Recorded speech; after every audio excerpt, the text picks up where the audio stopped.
The morning light filtered through the massive windows of New Geneva Station, casting long shadows across the central plaza. Katie Martinez stood at her usual corner, tuning her violin with practiced hands, the sound of the strings being adjusted, mixed with the constant hum of voices, footsteps, and machinery that never stopped on the station. She had been coming to this spot for 3 months now. Every day, she would set up her small music stand, place her violin case open on the ground, and play for whoever would listen. Most days, that meant the strange collection of aliens who lived and worked on the station. Katie was 22 years old, with dark hair that she always kept tied back and brown eyes that seemed too serious for someone her age. She wore simple clothes, a blue shirt and black pants that had seen better days. Her violin was old too, passed down from her grandmother, but it still made beautiful music when Katie played it. The station was enormous, big enough to house over 1 million beings from dozens of different worlds. Humans were just one of many species here, and not the most important one either.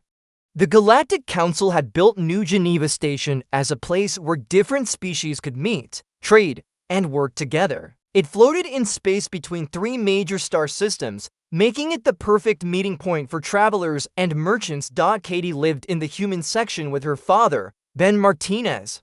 Their apartment was small, just 2 rooms and a tiny kitchen. Ben used to be a soldier in the Earth Defense Force, fighting to protect human colonies from raiders and hostile aliens. That was before he got hurt. The injury happened 2 years ago on a planet called Kepler 4b. Ben's unit was protecting a farming colony when pirates attacked.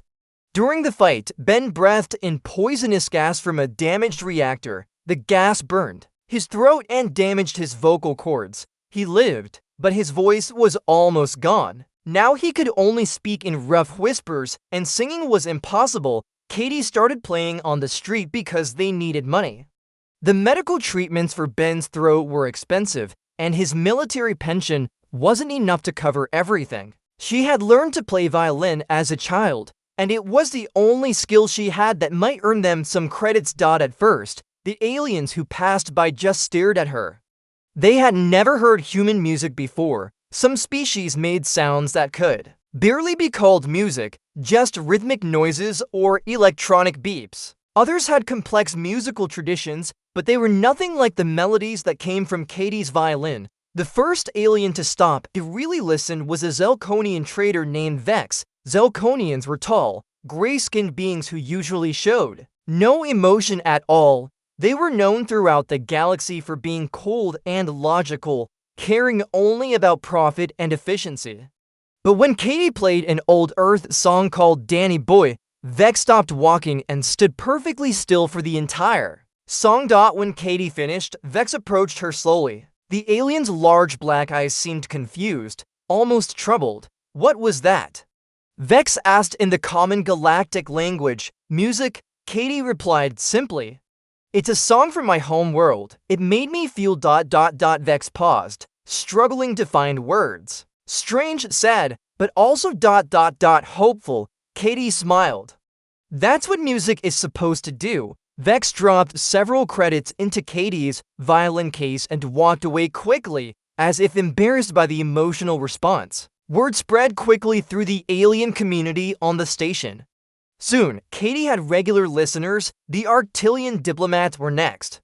These bird-like beings were always busy, always rushing from one important meeting to another. They wore fancy robes and carried themselves with great dignity.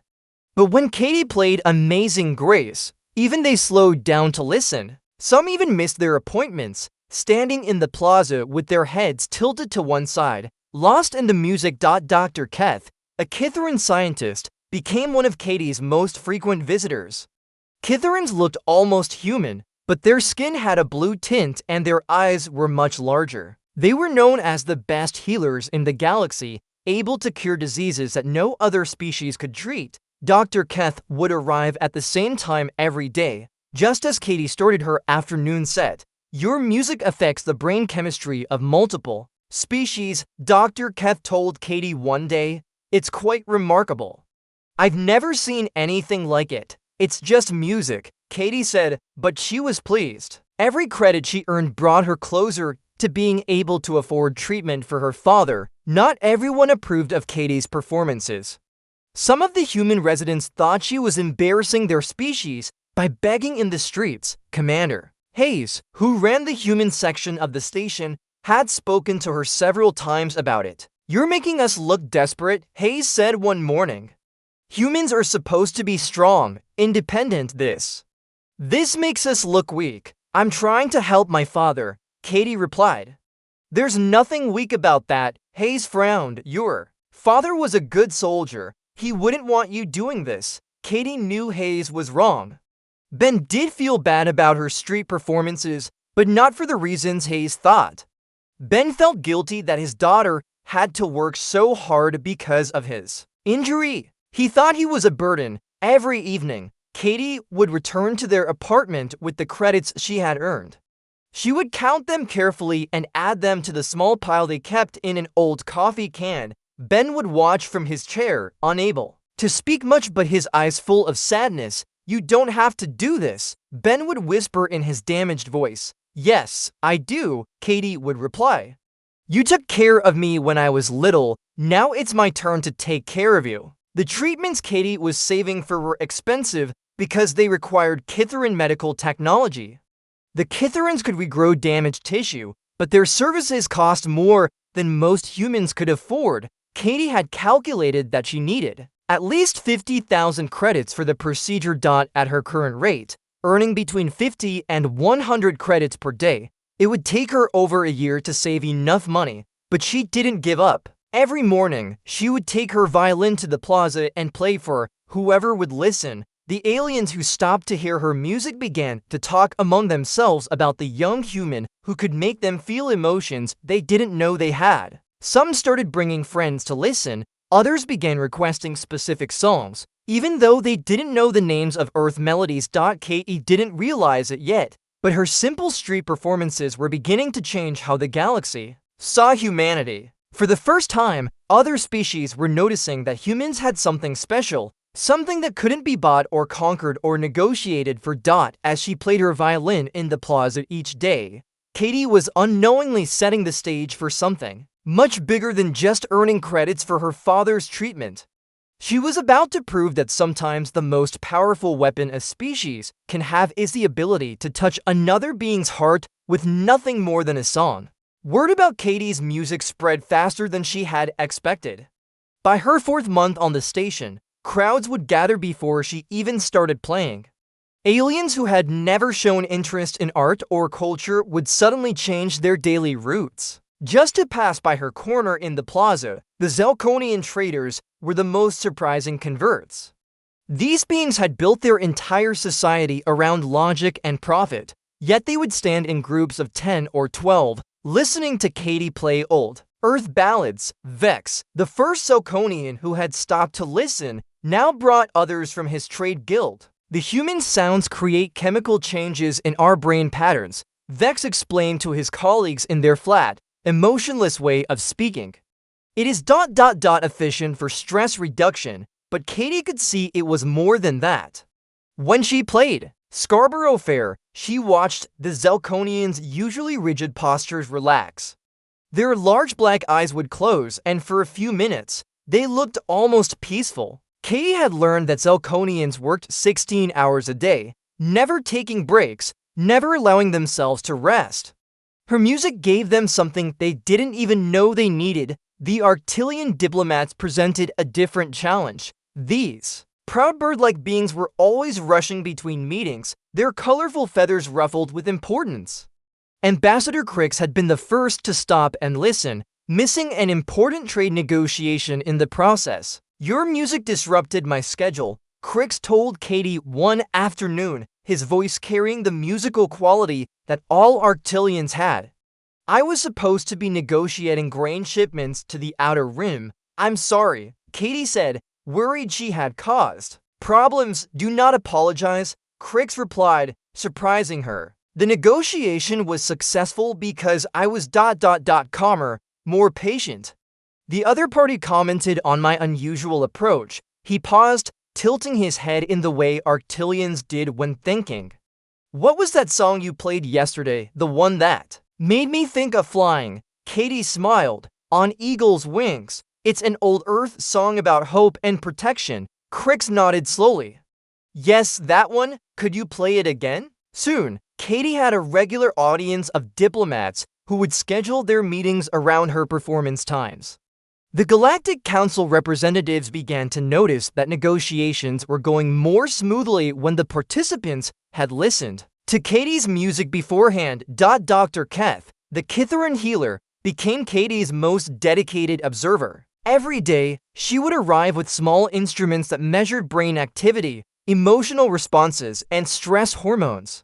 The readings fascinated her. Your music triggers responses in species that have no biological relationship to humans. Dr. Keth explained one day, my people have studied emotion and healing for centuries, but we've never seen anything like this. Katie was cleaning her violin, tired after playing for 3 hours straight.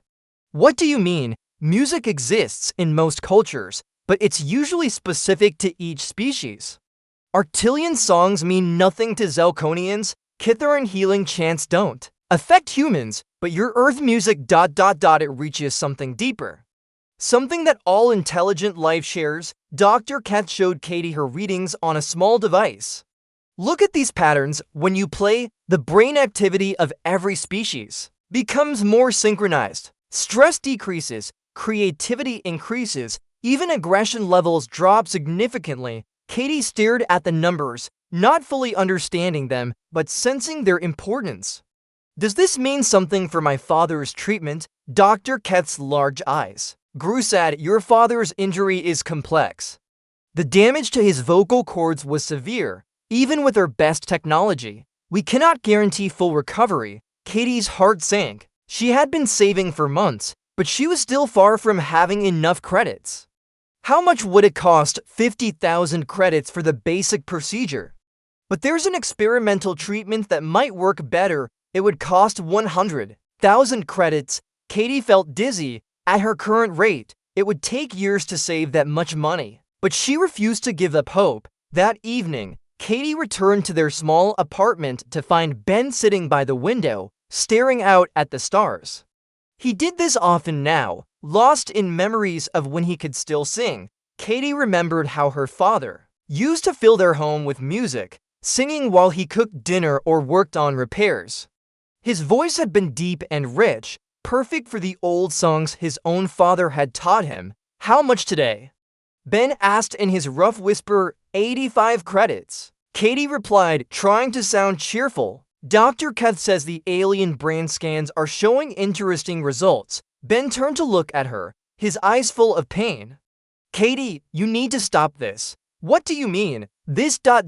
performing on the streets. It's not right. You're young. You should be studying, finding a career, maybe meeting someone special. Not wasting your time trying to fix something that can't be fixed. Katie sat down next to her father. You're not broken, Dad. You just need help. I'm useless, Ben whispered bitterly. I can't work, can't contribute anything. All I do is sit here while my daughter begs for credits in the plaza. You're not useless, Katie said firmly. And I'm not begging, I'm sharing our culture. Do you know what the aliens say about human music? They say it touches something in them that nothing else can reach. Ben looked surprised. Really? Dr. Keth thinks human music might be the key to understanding how different species can connect emotionally. Ambassador Crix says his negotiations go better after listening to me play. Even the Zelkonians are learning to relax. For the first time in months, Katie saw a spark of interest in Ben's eyes. What songs do you play for them? All kinds. Folk songs, spirituals, lullabies, but they seem to like the older ones best. The ones with stories about struggle and hope. Katie paused. The ones you taught me. Ben was quiet for a long moment. I used to love singing those songs. I know. I remember my grandfather taught them to me, just like I taught them to you. He said music was how we keep our history alive, how we pass our strength to the next generation. Katie took her father's hand. The music is still there, Dad, in both of us. Ben squeezed her hand gently. I'm proud of you, Katie, prouder than But I hate that you have to do this because of me. I don't have to do anything, Katie said. I choose to do this because you're my father and I love you. That night, Katie heard something she hadn't heard in months. From Ben's room came the soft sound of humming. The melody was rough and broken, interrupted by coughing, but it was there. For the first time since his injury, Ben was trying to make music again. Katie smiled as she listened. Tomorrow, she would play in the plaza again. She would save more credits, bit by bit. And maybe, just maybe, she would find a way to help her father discover that his voice, even damaged, still had power. The galaxy was starting to notice human music.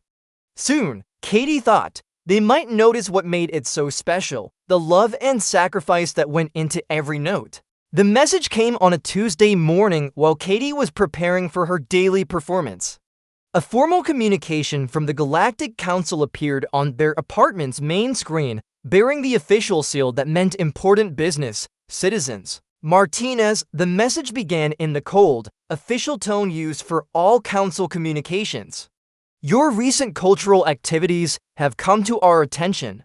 The council requests your presence at Assembly Hall 7 tomorrow at 09:00 station time for a matter of significant importance. Katie stared at the message, her heart racing.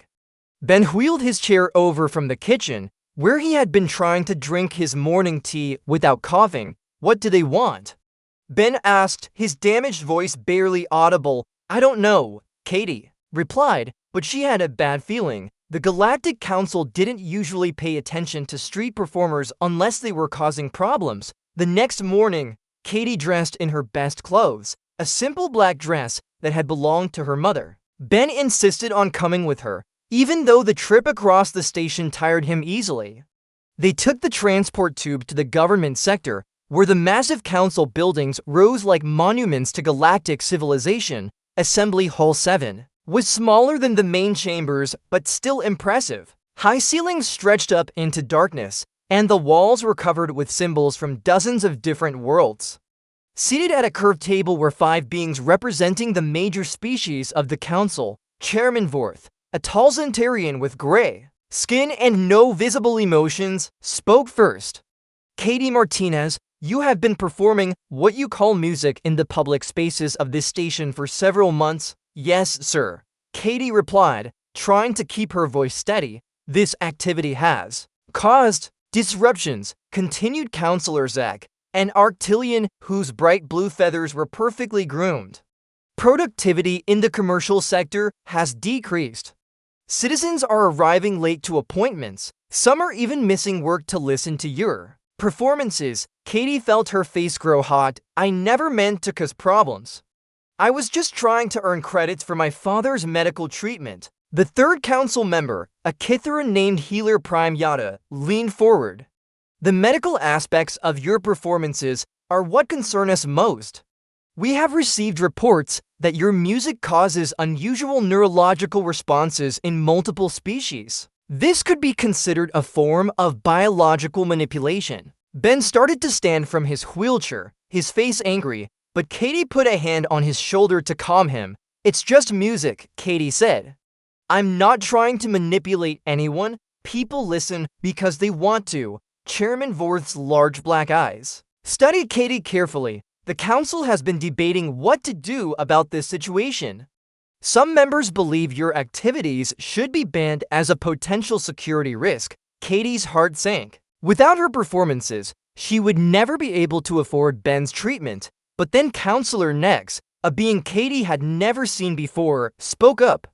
This alien was tall and thin, with silver skin that seemed to shimmer. However, there are those of us who find this phenomenon interesting. We have heard claims about the power of human emotional expression, but we have always considered such reports to be exaggerated. What are you suggesting? Chairman Vorth asked. Counselor Nex stood gracefully. A test. If human music truly has the power to affect multiple species as claimed, then let us see proof.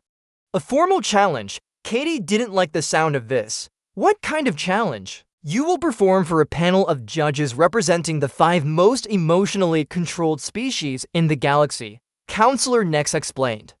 Zelkonians, who feel no emotion, Zentarians, who have eliminated emotional responses through genetic modification, Kitharans, who control emotion through mental discipline, Vorlans, who consider emotion to be a weakness, and Nexari, my own people, who experience emotion but choose to suppress it. If your music can genuinely move even one member of this panel to show real emotion, the council will not only allow you to continue performing, but will also provide funding for your father's medical treatment. Katie's eyes widened. This could solve all their problems.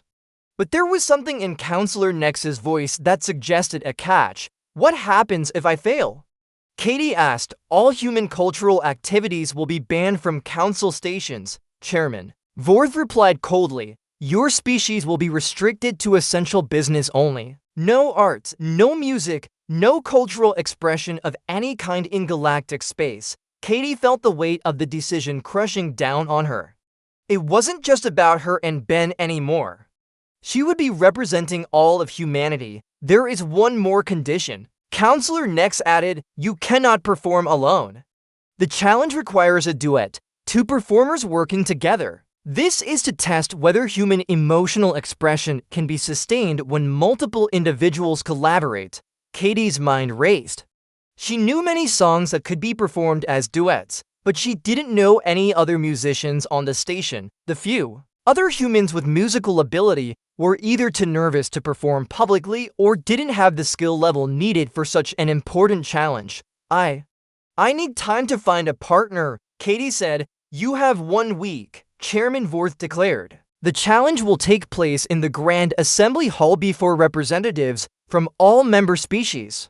Refuse and human cultural activities will be banned immediately as they left the assembly hall. Katie felt overwhelmed. Ben was quiet during the transport ride home, lost in thought. Finally, as they entered their apartment, he spoke. I could do it, Ben said quietly. Katie turned to stare at her father. What, the duet? I could sing with you, Dad. You can't. Your voice ... double quotes is damaged, but it still works, Ben interrupted. Maybe not beautifully, but it works, Katie shook her head. The risk is too high. If we fail, it won't just affect us. Every human in galactic space will suffer. Ben wheeled his chair closer to her. Katie, do you remember the songs my grandfather taught me, the ones I taught you? Of course, those songs weren't written by professional musicians. They were created by people who had lost everything, who were fighting just to survive. Their voices weren't perfect either.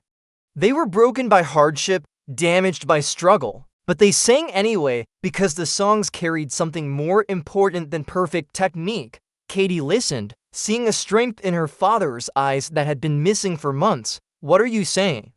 I'm saying maybe that's exactly what we need, not perfect voices, but real ones. Voices that have been through pain and come out still singing. Ben reached for Katie's hand. Besides, who knows these old songs better than us? Who understands what they really mean? Katie thought about it. Her father was right about the songs. They weren't meant to be performed by trained singers in concert halls.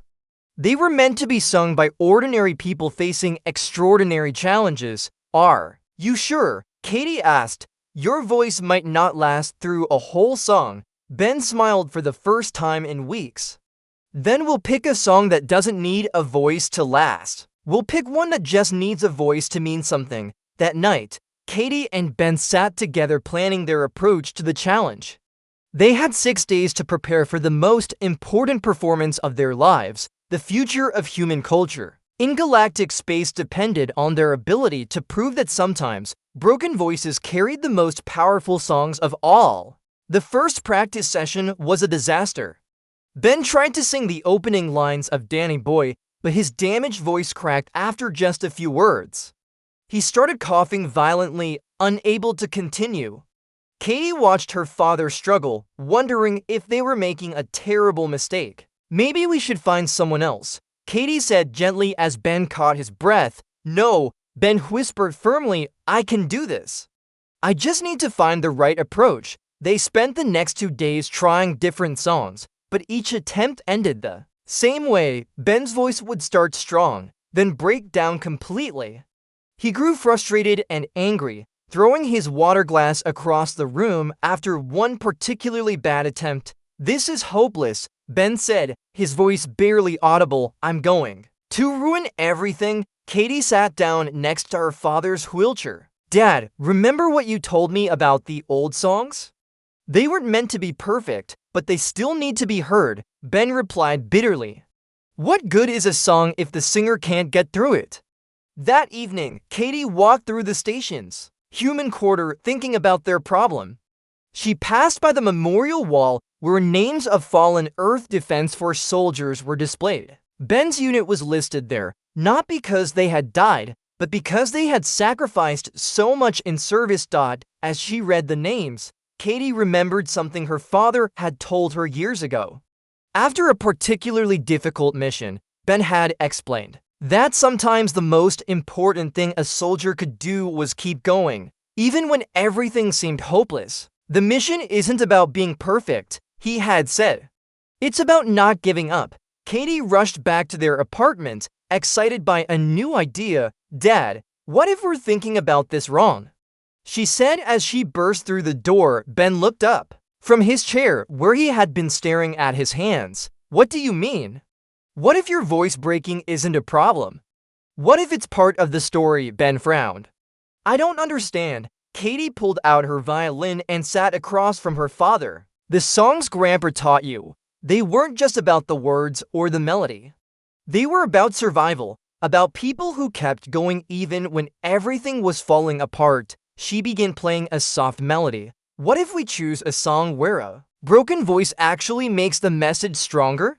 Ben listened to the violin, his expression slowly changing. "What song are you thinking of?"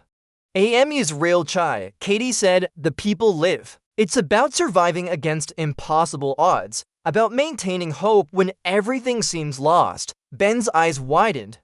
That's the song my grandfather sang when he told me about our family's history. About how our people survived when others said we wouldn't." "Exactly. It's not a song that needs a perfect voice. It's a song that needs a voice that has lived through something difficult." Ben was quiet for a long moment, thinking. "Play the melody again," he said finally. Katie began the haunting tune, and this time Ben didn't try to sing the words. Instead, he hummed along, letting his damaged voice find its own way through the music. When his voice cracked, he didn't stop. He let the breaks become part of the rhythm, part of the story. "That's it," Katie said excitedly. "That's exactly what we need." They practiced for 3 more days, developing an approach that worked with Ben's limitations instead of fighting against them. Katie would carry the melody with her violin, coming in strong when Ben's voice needed support. Ben would sing the verses, but when his voice broke, Katie's violin would take over, creating a conversation between damaged voice and faithful instrument. Word about the upcoming challenge had spread throughout the station. Other humans began stopping by their apartment, offering encouragement and sharing their own stories of struggle and survival. Mrs. Rodriguez, an elderly woman who ran a small restaurant in the human quarter, brought them soup and bread. "My husband couldn't speak at all after his stroke," she told them, "but he could still hum. Sometimes the heart finds a way to sing even when the voice cannot." Commander Hayes, who had once criticized Katie's street performances, came by on the 4th day. "Martinez," he said to Ben, "I wanted to apologize. I was wrong about your daughter's music. The whole station is talking about what you two are trying to do. We might fail," Ben replied honestly. "Maybe," Hayes said, "but you're trying. That's what matters." Dr. Keth visited on the 5th day, bringing her medical equipment to check Ben's vocal cords. "The damage is still there," she reported. "But I've noticed something interesting. Your breathing has improved, and the muscle tension in your throat has decreased. The practice is actually helping. Will he be able to get through the whole song?" Katie asked. "I cannot guarantee it," Dr. Keth replied. "But I can see that he has found a way to work with his injury rather than fighting it. That may be enough." On the 6th day, they performed their complete arrangement for the first time without stopping. Ben's voice carried the opening verse, rough but determined. When he reached the chorus, Am Yisrael Chai, his voice cracked on the high notes, but Katie's violin swooped in to support him, and together they created something neither could have achieved alone. The song told a story that went beyond words. It spoke of a people who had survived everything the universe could throw at them, who had maintained their identity and their hope across centuries of hardship. Ben's damaged voice became the voice of every person who had ever been hurt but refused to give up. Katie's violin became the strength that families give each other, the support that keeps people going when they cannot go on alone. That's beautiful, said a voice from their doorway. They turned to see Vex, the Zelkonian trader, who had been one of Katie's first regular listeners. He had arrived with several other aliens who had been drawn by the music. We heard you practicing, said Ambassador Crix, the Arctilian diplomat. The whole corridor could hear it. Are we being too loud? Katie asked, worried. No, Dr. Keth said softly. You are being exactly what you need to be. That evening, Katie and Ben sat together, reviewing their arrangement one final time. Tomorrow would bring the challenge that could determine the future of human culture in galactic space. Are you scared? Katie asked her father. Ben considered the question carefully. Terrified, he admitted, but also proud. Not just of you, but of us. Of what we've created together, even if we fail, especially if we fail, Ben said. Because we'll fail trying to do something that matters. We'll fail while singing the songs of our people, while showing the galaxy what it means to be human. Katie smiled. Grandpa would be proud. Yes, Ben agreed. He would be outside their window. The lights of New Geneva Station twinkled like stars, and beings from across the galaxy prepared to witness something they had never seen before, the power of a broken voice that refused to be silenced. The Grand Assembly Hall was filled to capacity. Representatives from every species in the galaxy had come to witness the challenge.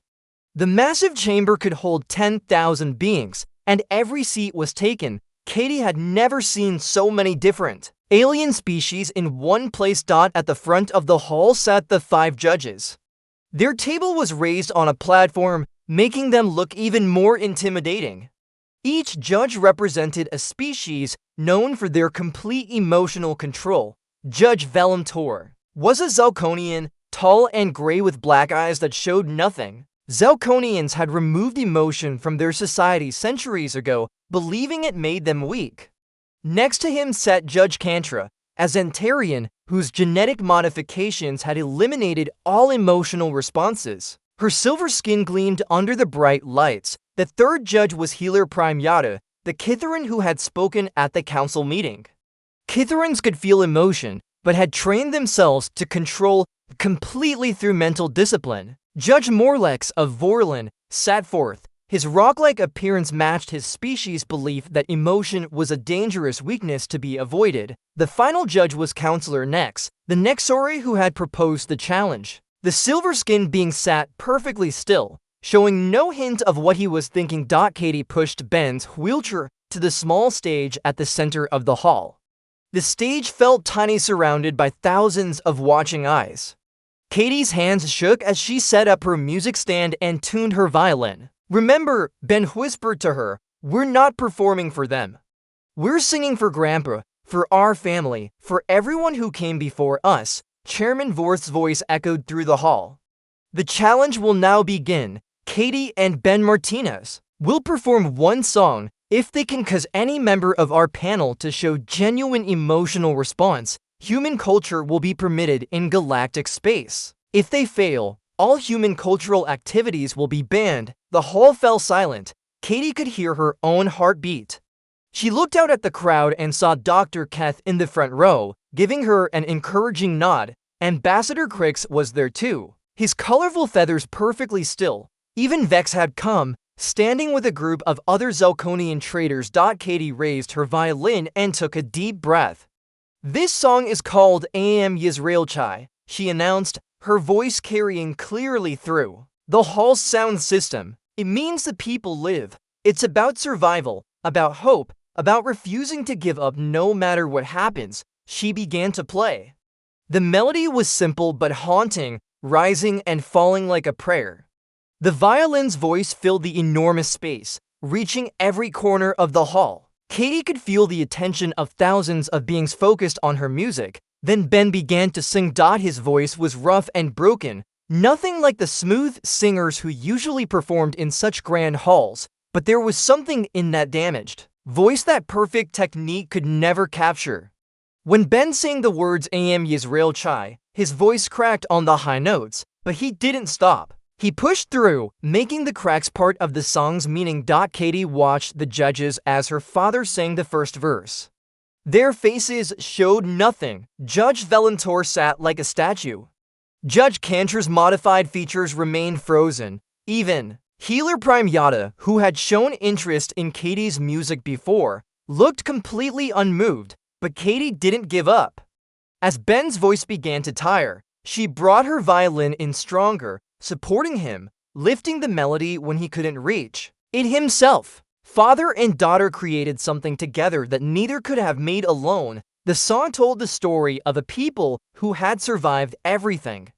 Slavery in ancient times, persecution through the centuries, wars and exile and attempts to destroy them completely, but they had endured. They had kept their songs, their traditions, their identity. They had passed their strength from parent to child, generation after generation. Ben's voice grew stronger as the song continued. The pain in his throat didn't matter anymore. The fear of failure didn't matter, only the music mattered, only the story they were telling together. When they reached the chorus again, something magical happened. Ben's voice cracked just as it had in practice, but this time Katie's violin didn't just support him, it seemed to answer him. The violin sang the words that Ben's damaged voice couldn't quite reach, creating a conversation between human determination and human love. Katie looked out at the audience and saw something she hadn't expected. In the section where the Zalconian traders sat, several beings had their eyes closed.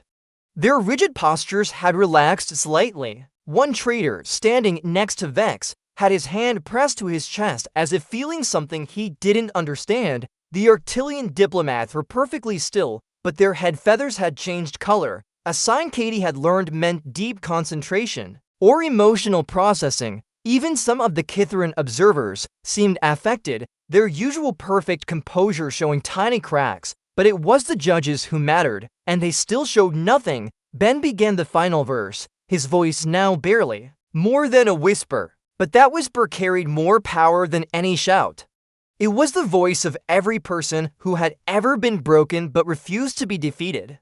Katie's violin rose around him like the arms of family, like the love that keeps people going when everything else fails. Am Yisrael Chai, Ben sang one last time, his voice breaking completely on the final word. But Katie's violin caught the melody and carried it up into the vast space of the hall, where it seemed to hang in the air like a promise. The song ended. The hall was completely silent. Katie and Ben sat together on the small stage, breathing hard. Katie's hands trembled as she lowered her violin. Ben's face was pale with exhaustion, but his eyes were bright with something Katie hadn't seen in years, pride. For a long moment, nothing happened. The judges sat motionless. The audience waited. Then Katie saw it, a single tear running down the silver cheek of Counselor Nix. The Nexari judge noticed the tear and quickly wiped it away, but it was too late. Thousands of beings had seen it. The most emotionally controlled species in the galaxy had been moved to tears by a broken human voice and an old Earth song, but more was happening. Judge Velimtor, the Zalconian who supposedly felt no emotion, was gripping the edge of the table with both hands. His black eyes were wide, staring at Katie and Ben as if seeing them for the first time. Healer Prime Yada had both hands pressed to her chest, her large eyes bright with tears.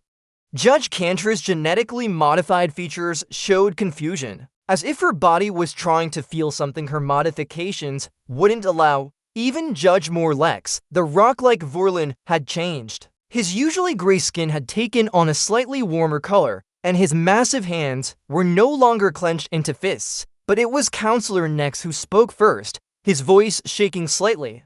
In 3,000 years of Nexari civilization, He said, "I have never felt what I just experienced, this. This is what humans call music." The hall erupted. Beings from dozens of species began talking at once, their voices creating a symphony of amazement and confusion. Katie looked at her father and saw him smiling through his exhaustion. They had done it against all odds, with nothing but a damaged voice and an old violin. They had proven that human music carried something no other species possessed, the power to reach across the vast differences between beings and touch something universal, something that made all intelligent life connected. Chairman Vord stood slowly, his gray face showing confusion as he looked at his fellow judges. For several minutes, the hall buzzed with excited conversation as beings from across the galaxy discussed what they had just witnessed. The judges will now deliberate, Chairman Vorth announced, his voice uncertain for the first time Katie had ever heard it, but Counselor Nex was already standing. "There is no need for deliberation," he said, his silver skin still shimmering with the effects of his emotional response. "The challenge has been met." More than met, Judge Velimtor nodded slowly, still gripping the table. "I felt something I have never experienced before. My people eliminated emotion long ago, but this music reached deeper than emotion. It touched something we did not know existed." Healer Prime Yada wiped tears from her large eyes. "As a healer, I have studied the connection between mind and body for decades. What these humans created together transcends anything in our medical understanding. They turned pain into power, weakness into strength." Judge Cantor spoke next, her voice filled with wonder. "My genetic modifications should have prevented any emotional response. But the music bypassed all our safeguards. It spoke to something fundamental in consciousness itself. Even Judge Morlex, the stern Vorlin, had softened. My people teach that emotion is weakness, but what I heard was not weakness. It was the strongest thing I have ever encountered, the refusal to surrender in the face of impossible odds." Chairman Vorth looked around at his fellow judges, then at Katie and Ben on the stage. "The Galactic Council hereby declares that the challenge has been successfully completed. Human cultural activities will not only be permitted, but will be encouraged throughout galactic space." The hall erupted in cheers from the human section, but Katie was surprised to hear approval from alien species as well. Zelkonian traders were making their strange clicking sounds that indicated agreement. Arctilian diplomats spread their wings in a gesture of respect. Furthermore, Counselor Nex added, raising his hand for silence, "The council will provide full funding for Benjamin Martinez's medical treatment. Dr. Keth, please see that he receives the best care available." Katie felt tears streaming down her face as she hugged her father. Ben's eyes were wet too, his damaged voice completely gone from the effort of performing, but his smile said everything. But the real surprise came next. "There is one more matter," Counselor Nex announced. "The council has decided to establish a new position, Cultural Ambassador for Human Arts. We would like to offer this position to Katie and Ben Martinez, working together to share human music throughout the galaxy." Katie stared in shock. "You mean ... as a job?" "A very important job," Healer Prime Yada confirmed. "What you have shown us today changes everything we thought we knew about interspecies communication. Your music could help resolve conflicts, reduce stress, even assist in medical treatments." Over the following weeks, everything changed for Katie and Ben. Dr. Keth performed the advanced treatment on Ben's throat. Using the latest Kithrin medical technology, the procedure was complex and took several days, but when it was finished, Ben's voice was stronger than it had been in years. "It's not perfect," Dr. Keth explained as Ben tested his restored voice, "but it's functional. More importantly, the damage has given your voice a unique quality that carries emotional resonance. You may find it's actually more powerful than before your injury." Ben sang a few lines of Amazing Grace, his voice rough but clear. Katie accompanied him on violin, and even in the small medical room, the music filled the space with warmth. Their first official performance as cultural ambassadors took place in the same grand assembly hall where they had faced the challenge. This time, however, they were not alone on stage. Word had spread through the human community on the station, and dozens of families had volunteered to share their own musical traditions. Mrs. Rodriguez sang an old Spanish lullaby that her grandmother had taught her. Commander Hayes, who had a surprisingly good baritone voice, performed a military song about courage and sacrifice. Even some of the children participated, their young voices adding brightness to the ancient melodies. But the most moving moment came when the alien species began to participate. Vex, the Zelkonian trader who had been Katie's first alien listener, approached the stage nervously. "My people do not sing," Vex said in his flat voice. "But we have rhythmic patterns that help us work together. Could we try to combine them with your music?" What followed was the first truly interspecies musical collaboration in galactic history. Katie played violin while Ben sang. The Zelkonians provided rhythmic percussion with their clicking sounds, and the Arctilian diplomats added their natural musical voices as harmony. The result was unlike anything anyone had ever heard, a sound that belonged to no single species, but somehow belonged to all of them. Dr. Ket documented everything, her scientific instruments measuring the effects on different types of brain chemistry. "Remarkable," she reported to the council.